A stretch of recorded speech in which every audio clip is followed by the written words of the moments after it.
মৰিয়নিৰ এটি দুৰ্ভগীয়া পৰিয়াল। 10 বছৰীয়া কন্যা সন্তানটিক লৈ এতিয়া অসহায় হৈ পৰিছে পৰিয়ালটি। মৰিয়নিৰ এটি দৰিদ্ৰ দুৰ্ভগীয়া পৰিয়াল। কৰ্কট ৰোগত আক্ৰান্ত 10 বছৰীয়া কন্যা আৰ্চিনক চিকিৎসা কৰোৱাবলৈ সামৰ্থ্য নাইকিয়া পৰিয়ালটিয়ে এতিয়া দিক-বিদিক হেৰুৱাবলগীয়া হৈছে। প্ৰায় এবছৰে কন্যা আৰ্চিনৰ যোৰহাট, ডিব্ৰুগড় আৰু গুৱাহাটীত চিকিৎসা কৰোৱাই মৰিয়নি 7 নং ৱাৰ্ডৰ ইমৰান আলী আৰু নাজমা বেগমে ইতিমধ্যেই সৰ্বশ্ৰান্ত হৈ পৰিছে। এতিয়া চিকিৎসকৰ পৰামৰ্শ মতে আৰ্চিনৰ উন্নত চিকিৎসাৰ বাবে অসমৰ বাহিৰলৈ নিব লাগে।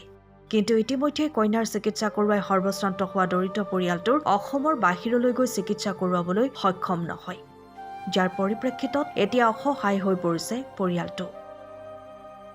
দৰিদ্ৰ পৰিয়ালটোৱে 10 বছৰীয়া আৰ্চিনক চিকিৎসা কৰোৱাবলৈ অসমৰ মুখ্যমন্ত্ৰী ডক্টৰ হিমন্ত বিশ্ব শৰ্মাৰ সহায় বিচৰাৰ লগতে আপোনাৰ মোৰ অকণমান আৰ্থিক সহায় বিচাৰিছে। মোৰ নাতিনীজনী, আসসালামু আলাইকুম, নমস্কাৰ। মোৰ নাতিনীজনী আজি এবছৰে হ'ব। যোৱা বছৰৰ মাৰ্চ মাহৰ পৰা ট্ৰিটমেণ্ট লৈ আছোঁ। ডক্টৰে কৈছে প্ৰথমতে টিউমাৰ হৈছিলে বুলি, তাৰপৰা কিডনীৰ তলতে হৈছে। এতিয়া বস্তুটো বাঢ়ি যোৱাৰ কাৰণে বেয়া হেৰিত গুচি গৈছে, বেয়া বেমাৰ হেৰিত গুচি গৈছে। সেইটো কাৰণে আমি ভাবিছোঁ ইয়াত ডিব্ৰুগড়, যোৰহাট, গুৱাহাটী এইফালে নহ'লে গুৱাহাটীৰ পৰা আমাক বেংগলৰলৈ পঠিয়াইছিলে, কিন্তু বেংগলৰ আমি লৈ যাব নোৱাৰিলোঁ। আমাৰ হাতত টকা পইচাও নাছিলে আৰু আমি দুখীয়া মানুহ। সেইকাৰণে এতিয়া আমি ৰাইজৰ পৰা সহায় বিচাৰি, ছোৱালীজনীৰ গাটো বহুতে বেয়া হৈ আহিছে, ৰাইজৰ পৰা সকলোৰ পৰাই আমি সহায় বিচাৰি ছোৱালীজনীক বাহিৰলৈ লৈ যাম বুলি আশা কৰিছোঁ। সেইকাৰণতে চৰকাৰ হওক, যোনে যেনেকৈ পাৰে নাতিনীজনীৰ কাৰণে দোৱা কৰিব, আশীৰ্বাদো দিব, যোনে যেনেকৈ পাৰে সহায় এটা কৰিব। মুখ্যমন্ত্ৰী ছাৰো যেনেকৈ যোনফালৰ পৰা পাৰে সহায় আমাক কৰক নাতিনীজনীৰ কাৰণে। 10 বছৰ চলি আছে। দৰিদ্ৰ পৰিয়ালটোক কোনোবাই সহায় কৰিব বিচাৰিলে GPay number 8812044218, IDBI bank account number 7844677765, IFSC code IDIB 000S678 এই নম্বৰত যোগাযোগ কৰিব পাৰিব। মোৰ 10 বছৰীয়া কন্যা এজনী কৰ্কট ৰোগত যোৱা মাহৰ 24 মাৰ্চৰ পৰা অসুখত ভুগি আছে।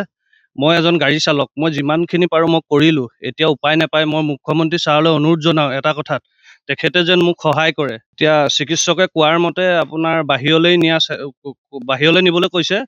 এতিয়া পইচাৰ অভাৱত নিব পৰা নাই, আমি টকাৰ অভাৱত নিব পৰা নাই। এইটো আপোনাৰ 2024 চনৰ মাৰ্চ মাহৰ পৰা হৈ আছে। চিকিৎসকে নিবলৈ কোৱা আপোনাৰ সময় হ'ল, বিশেষকৈ পইচাৰ অভাৱত আমি নিব নোৱাৰিলোঁ।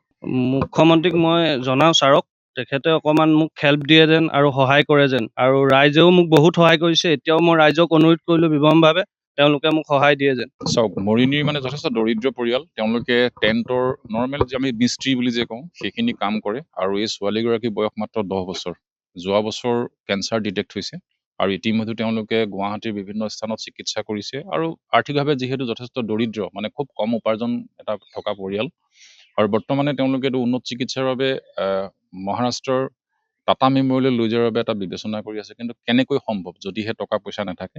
আৰু এই ক্ষেত্ৰতে আচলতে আমাৰ মানুহৰ যিটো উদাৰতা, ইয়াৰ প্ৰয়োজন এতিয়া আছে। সেইকাৰণে ৰাইজে যদি অকণমান দান বৰঙণি আগবঢ়ায়, পৰিয়ালটিৰ অকণমান উপকাৰ হ'ব, ছোৱালীজনী সুস্থ হৈ উভতিব পাৰিব। আৰু ইয়াৰ লগতে এটা অনুৰোধ জনাম, অসম চৰকাৰৰ বৰ্তমানৰ মুখ্যমন্ত্ৰীগৰাকী এই ক্ষেত্ৰত যথেষ্ট ভাল ভূমিকা লৈ আহিছে। আমি মৰিয়নিবাসী এজন নাগৰিক ৰূপে তেওঁৰ প্ৰতি এটা অনুৰোধ আমি ৰাখিছোঁ, এই কন্যা সন্তানটিৰ চিকিৎসাৰ বাবে তেওঁ যিমান দূৰ পাৰে সহায় কৰক। আমি তেওঁলোকৰ ওচৰত সদায় কৃতজ্ঞ হৈ থাকিম। আৰু চুবুৰীয়া হিচাপে আচলতে এখিনি দায়িত্ব থাকে, সেইখিনি আমি যিমানখিনি পাৰোঁ আমিও কৰিছোঁ, আৰু আমাৰ মৰিয়নিবাসী ৰাইজেও কৰক। যেই চিনি পাই, যেনেকৈ জানিব পাৰিছে সকলোৱে সহায় কৰক, সেইটো একমাত্ৰ প্ৰাৰ্থনা এই মুহূৰ্তত। সময়ৰ খবৰ সময়ত পাবলৈ ফ'ল' কৰক টাইম অফ আছাম।